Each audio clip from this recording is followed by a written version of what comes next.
And welcome back to Friday Briefing. Thank you so much for staying with us. It's time for our guest anchor segment. And before he reads the news, Ouma Oluga, who is our guest anchor, will have a chit-chat with him. He is the National Secretary General of the Kenya Medical Practitioners and Dentists Union. Thank you so much for coming. Thank you, Betty. Thank Interesting. you for inviting me. Karibu sana. Yes. Interesting last couple of 3 months you've had. Yeah. Quite, I think quite interesting indeed, but also quite exhausting. Exhausting. Yeah, and yeah. we'll get to that shortly, but I Yes. want us to start from where it all started. I've seen a number of people asking, first of all, what do you specialize in? Yes. Yeah. I'm doing my master's in internal medicine. Okay. I think I should be finishing in about You a think year. you should be, isn't it supposed to be very Yes. clear? Yes, of course, it's supposed to be very clear, Okay. but as with anything, medicine and health, sometimes it's not very clear. But yes, I'm about to finish my master's in internal medicine. What is internal medicine? Internal medicine is basically study to be a physician, which means that you treat diseases without Everything. the scalpel. Okay. Not really everything. So diabetes, hypertension, malaria, all the things that we can treat using medicines. All right. Yes. So what can you treat right now? Oh, yeah, I can treat everything. You can treat everything? Of course, yes. Okay, Yeah, fine. yeah. So where did it all start? You grew up in Siaya, is that true? I grew up in Siaya. I grew up in Rarieda, in the village, right in the village. How in serious is Okela. the village life? Is it the uptown village? Because there are two different villages. It's deep village life. Ni ile tunaitanga ushago kabisa. Ushago kabisa. Yes, ndio, Oh, eh. there you go. Look at those Yes, pictures. yeah, Where yeah. are you there? I can't even spot you. That's how much I you've think I'm changed. the one being carried. You're that small. Yeah, I was that small. All right. Yeah. And who are those that's, there? that's my mom and a friend of, I can't see my eyesight very well. Oh yeah, and those are two family friends of mine who came to visit. That was 2009. This is what you call started from the bottom. Yeah, I started from the bottom. This was when I was a student leader at Moi University. You look I a bit think, timid though. Not I was like now. I was timid then. You were timid, right? Yeah. But you're still a By student the leader. the guys right beside me is now the current Minister of Health for Nigeria, Okay. Professor Deole. You have to And say that. I had to say that. But I do met you it, say? you know. And then who's there? I can see you there This in a was very in interesting Sudan. This was t-shirt. Sudan. Okay. With his two sons, he was the Army General. Then he was hosting me. I had visited there in 2010. This was Prof. Nyong'o, and he was the Minister for Health. I was a student leader. Oh, wow, that's interesting. What's happening there? Wow. Fishing? What's happening here? Just somewhere around the lake, Kisumu. I can't remember when very well. That's my graduation. That's your photo. graduation. That one you Yes. can remember vividly. This I can remember vividly. 2010 December. Okay. Yes. Interesting. Yes. So you say that you, oh, and there, was that the first time you wore a This was scrub? Kijabe. No, this was mid 6 months after I became a doctor. You're This really is- smiling This there. is Kijabe Mission Hospital. This was one of the conferences we had organized as a student leader. So that was our committee plus the dean. Right. Yeah. Look at that one, Maranda High School. This You are one of Maranda those, High eh? School. Yeah, I'm from Maranda. But no, meanwhile, you know, that's there's a school. there's a Matiangi A, Yeah. which is very different. No. Of course, I'm not a Matiangi A. There's the Matiangi A. There's a Matiangi and A, there's which is the legitimate. pre-Matiangi A. Yes, the pre-Matiangi A. So and which then one are you? Then there's the original A, which is the original A is So, the ass, so like there are three types of A's. Yeah. The pre-Matiangi A, Yeah. the original A. A. Yes. Okay, interesting. So you're telling us about Yes. the village life. Yeah, So it was village not life. a story of from grace to grace with you. Yeah, it's a story of. Did you really struggle? humble. Yeah, of course, we struggled. We lost our dad. We were many at home. We lost our dad when we were very How young. many is many? We're 7 now. That's not many. Yeah, we lost our elder sister, so we were 8. That's Okay. many. Okay. Yes, and so my mom, of course, struggled to bring us up, of course, from childhood. As a single mom. As a single mom, yes. So, you know, the real village life, sometimes having to work on people's chambers to make sure that we feed, you know. Many times we went without food. Really? Yes. Real, like many times we went without food.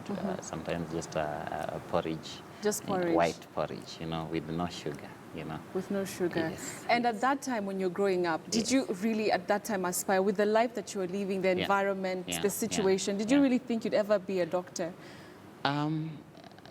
When I was pretty young, I think my dad had sort of, you know, sort of influenced me to be something, better than what he was. He was a teacher, primary school teacher. So he kept telling me to be, to aspire to be better in life. Right. Yeah.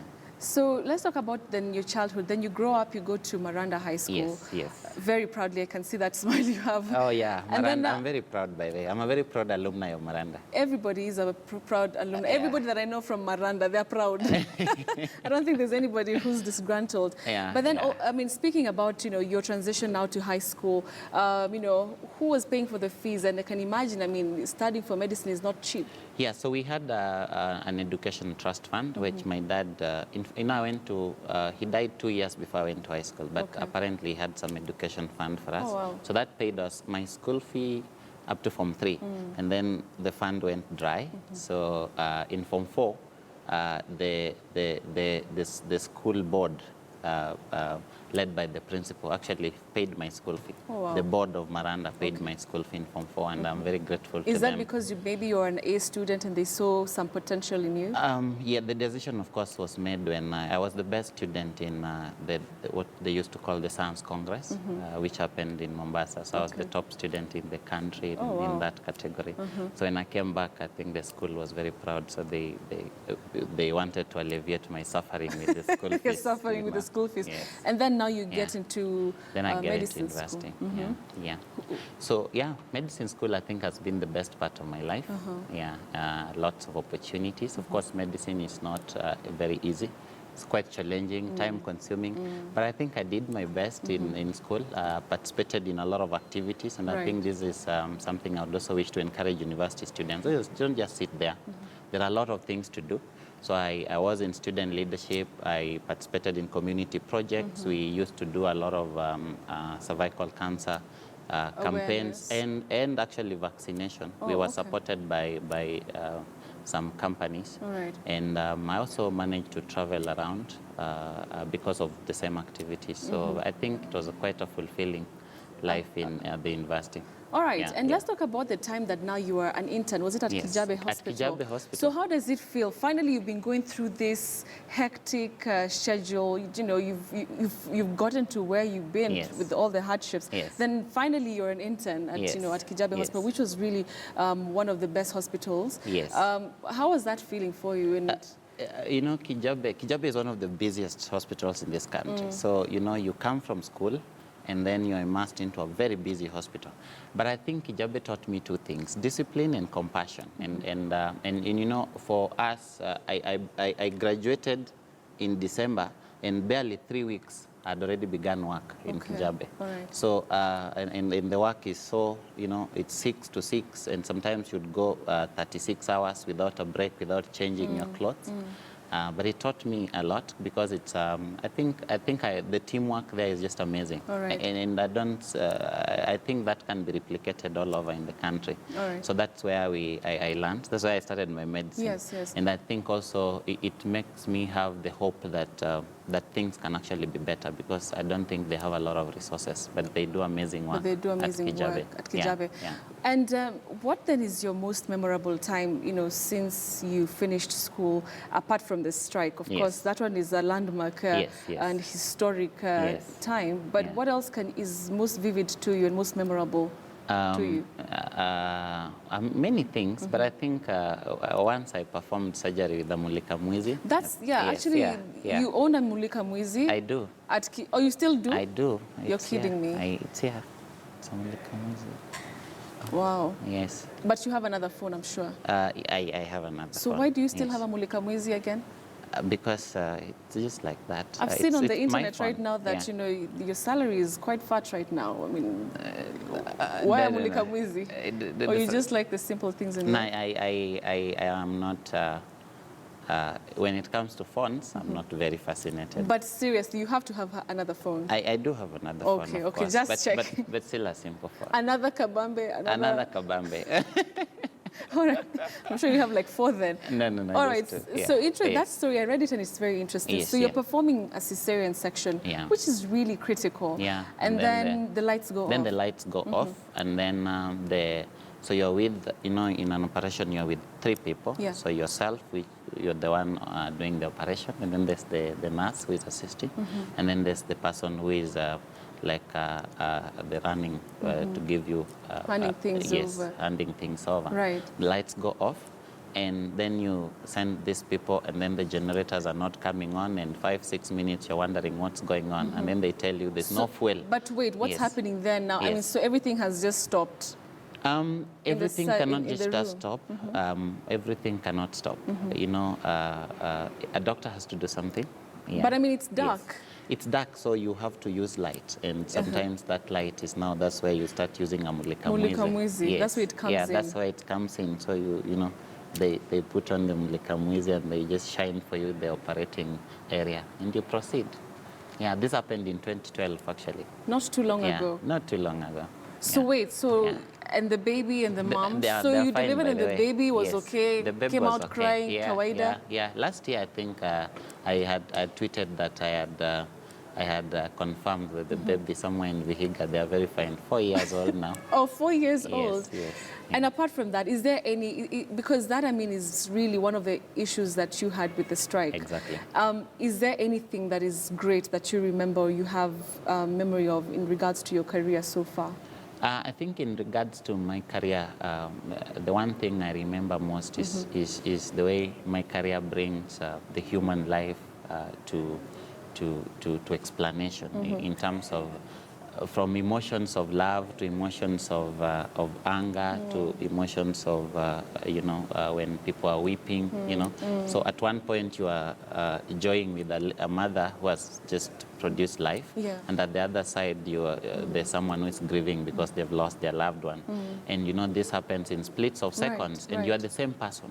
So I think, to me, it's one of the things that you never taught in school, but when you come out, taught in school. those are things you can't be taught in school because you experience people at their most vulnerable points, and you experience people when they're happiest. You know, that family, when they come to the ICU, in Kijabe I used to work at the ICU, and after weeks and weeks, and then one time someone opens their eyes and they start to talk, and you can see the smile and the happiness in the family, and you have to be happy with them. Wow. You know? Great. Yes, yeah. So now let's fast forward and talk about the 5th of December. Yes. So 5th of December, you decide that you've had enough as doctors in the country, and you decide to go on strike.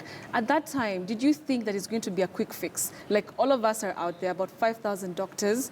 It's going to be a walkthrough, and in a few weeks we'll be back to work. Yeah, you know, one of the things I never thought is that it would take that long. Okay. And I think it's regrettable that it did actually take that long, because then that affected the country in ways that we would never imagine. But from 5th of December, what we thought is that 1 week, 2 weeks, this will be over, you know? Yeah, so it never occurred to us that things would just take a turn, and what we thought was simple, you know, just fix terms and conditions of work, just sign a document, you know, have it registered, let's talk about its implementation. We never thought it would take that long. And then it takes 100 days. Then it takes 100 days. And in the middle of that, of course, you have Kenyans suffering, and it's something that I've always wanted to ask you. At some point, didn't you feel like this is taking too long? We are on a good, this is a great cause. We want the best for Kenyan citizens when it comes to healthcare. But at the same time, we're losing lives. At that time, nothing like that.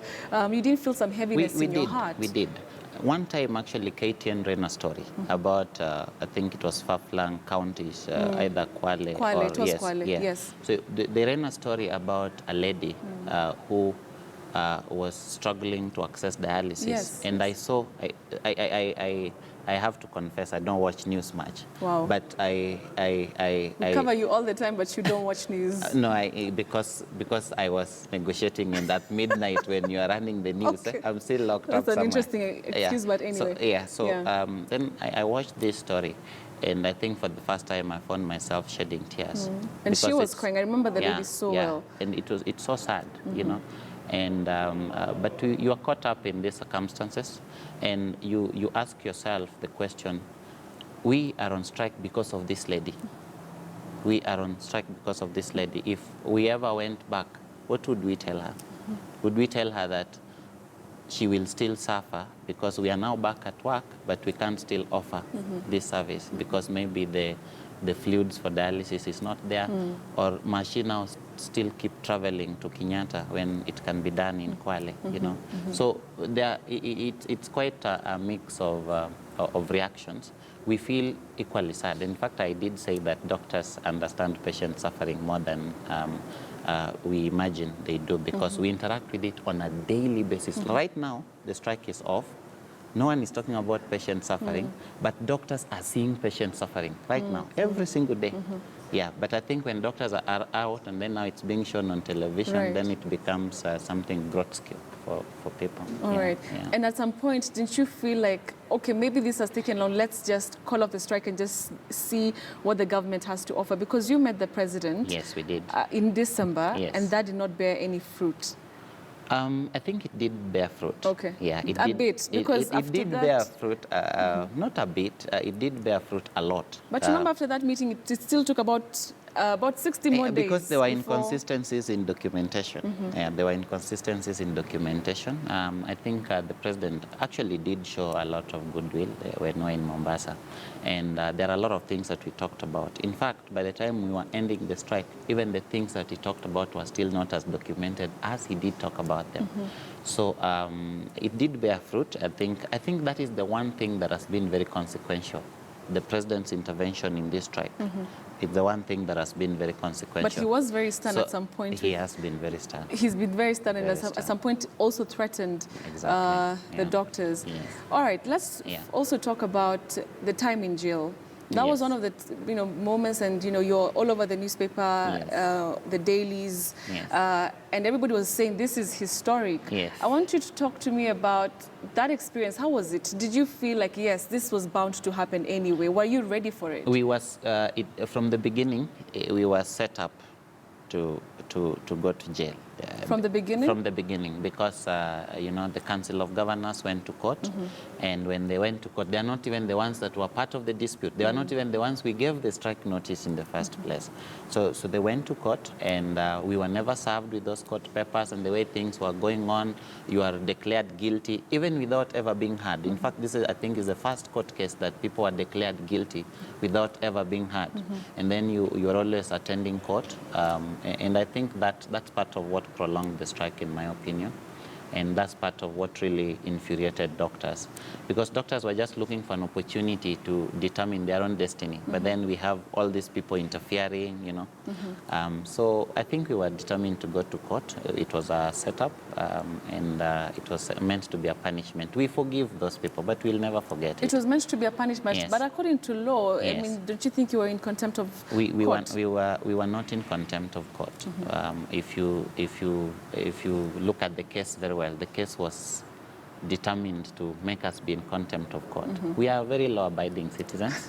So the prison wasn't nice. Prison is never nice. Yes. Yeah, and no one should ever wish it for your enemy. You should not. But but you said at some point that you actually were happy that you're there because you're able to. You see the other side of life. Yeah. You know some of these things. If you don't see them, you just hear about them. And let me say the truth. I think there's a little bit of stigma on prisoners. Oh, really? Yes, that's true. But I think when you go into prison, then that stigma is off. Of course, there are a number of people who are in there because they need rehabilitation or they need correction. But there are also a number of people who probably are in there and they never broke any law. Yeah, I remember the justice system. So it goes back to the justice system. It goes back to the justice system. Okay. So prison isn't nice, but the life there is interesting. Prisoners have a lot of stories, and they tell it to you. Everything. Everything. I think by then there would be a lot of news for you if you went there. Oh, really? Yeah. And at some point you also said that they were happy that you were there because they had not seen a doctor for such a long time. Exactly.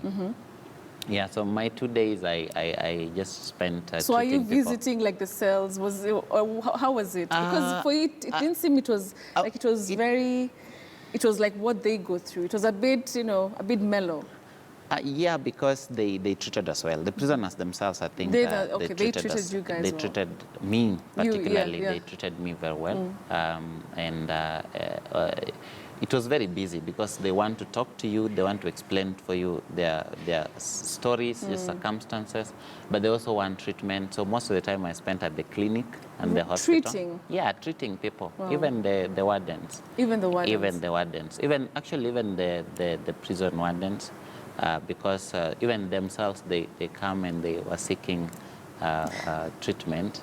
And so I found myself very busy for those 2 days. For the 2 days? Yes.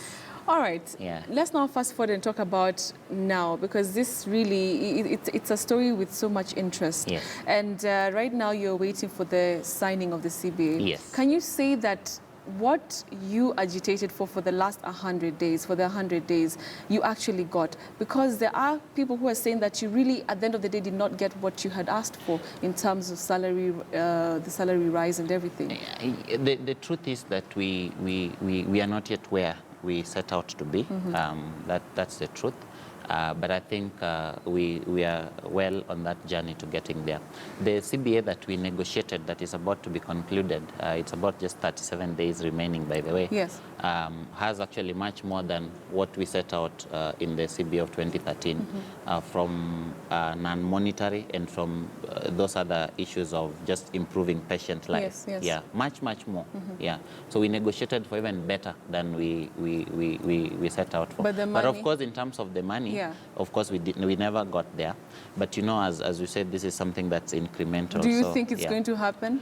We think that if it was 100 days and still nobody budged when it came to what you're asking for the salary. There's a lot of goodwill now.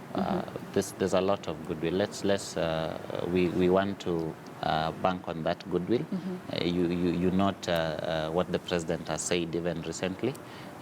Even ourselves, we do not want strikes. Yes. So I think we are going to bank on that goodwill to just make sure we close in on the issues that are remaining, including even a little bit of increments. A little, you're still hoping if possible.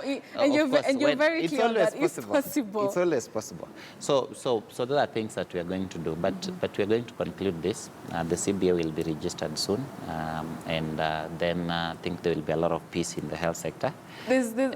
Before even the peace comes, there's that small issue about Tanzanian doctors. Yes. What about that? The Tanzanian doctors. Yes, are they welcome? Doctors are doctors all over the world. It's one profession with one oath, so we respect each other across the world.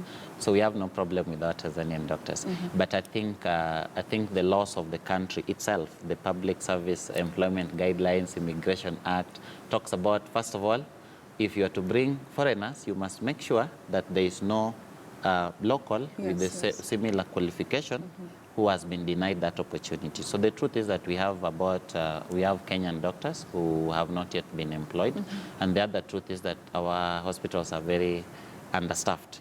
Yeah, we have about 1,400 doctors just in about 4 weeks coming out, and the shortage at the county and the national level is just overwhelming. Right. Kenyatta National Hospital, for example, has only 264 doctors.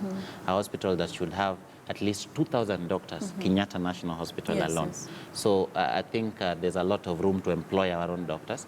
But of course, also a few of our doctors went to court. Of course, the union was an interested party, and we got an injunction. So that was stopping it. So you're safe for now. We are safe. We are safe for now. Okay. We are safe for now. All right. Yeah. So let's now see if you can read the news, because obviously you can, do a surgery, a cesarean section. Yes. With a mulika mwizi. And all right. So you have an eye problem, a small eye problem. Yeah, I do. I think I'm short-sighted. Short-sighted. Yeah, I'm short-sighted. I'm short-sighted too, so it's not a crime. It's not a crime. So we'll do things differently. Put on specs. You go for I have contact lenses. Oh, you have contact lenses. I think you should get them too. Yeah. All right, so you can see clearly. This has never happened. So you should be very, very grateful that we're making it a bit easy for you. Okay, thank you very much for making it easy for me. All right. I think it should just be tilted a little bit. He should just tilt it. Okay, but before then, let me just give them an update, and then I'll give you your story to do. Okay. We understand that the IEBC has extended the deadline for the submission of nomination of candidates to Monday. The IEBC says their offices will remain open throughout the weekend to serve any party seeking clarification. So that's the latest from IEBC. So you've seen how I do it. Yes. It's not like surgery. This is a walk in the park. All right. So introduce yourself and then take it away. So I'm a news anchor. Yes, you actually are a news anchor. So, how do I start? It's all... Well, you just... Okay, my name is Yes. Ouma Oluga. I will be reading the news for you today. With its law banning supermarkets from throwing out food that is still good, France has become internationally known for its efforts to reduce food waste. But when it comes to tossing edibles, the end consumer is still the top offender. And that's where chickens come in. For just 10 euros, which is about Kenya shillings 1,000, and the cost of a chicken coop, families in a growing number of communities around France can adopt a pair of laying hens to eat their table scraps and maybe provide an egg or two. Eric and his daughter Lena are making dinner, but their new guests in the garden will eat first. Stale bread and cucumber peelings that would have gone to the trash 2 weeks ago make a nice meal for Stella and Clara, a pair of birds who are changing the way that this suburban family manages its trash. Ça nous oblige déjà à faire un geste un peu inhabituel. C'est vrai que jusqu'à présent... Forces us to do something we're not used to. Up until now, since we lived in apartments, we tended to throw away the peelings without thinking about it. Now we put them aside and we think, hey, these could have another use. The Brifo family is one of about 200 who signed up through their neighborhood association to adopt a pair of chickens, following in the footsteps of a dozen or so communities around France. Hello, we're here to pick up our chickens, please. OK, if you could just sign this contract, please. In the contract, new owners attest that they have a yard, a coop, and the intention to care for the chickens. For the uninitiated, pickup is a good occasion to ask any pressing questions. If we take them on vacation, is it okay to move them? Au point d'arrivée, elles ont un endroit. If they have a space with everything they need on arrival, a calm place to lay, a perch, food and water, it shouldn't be a problem. Pas de problème. And once the chickens are home, figuring out what to do with leftovers shouldn't be a problem either. Une poule va consommer jusqu'à 150. Chicken will eat up to 150 kilos of scraps each year. So with this operation, with 200 families participating each with its own pair of chickens, the community is hoping to recycle 60 tons of waste. The best part, all the birds are laying hens, which means they'll provide the occasional omelette for breakfast, though some patience may be needed. After 10 days and counting, the Brifo family is still waiting for their first egg. Interesting story there. Yes. Solar, let me rate you. Yeah. I think I'll give you a 5 out of 10. Oh, God, really? Okay, my director is refusing. He says he's saying 3.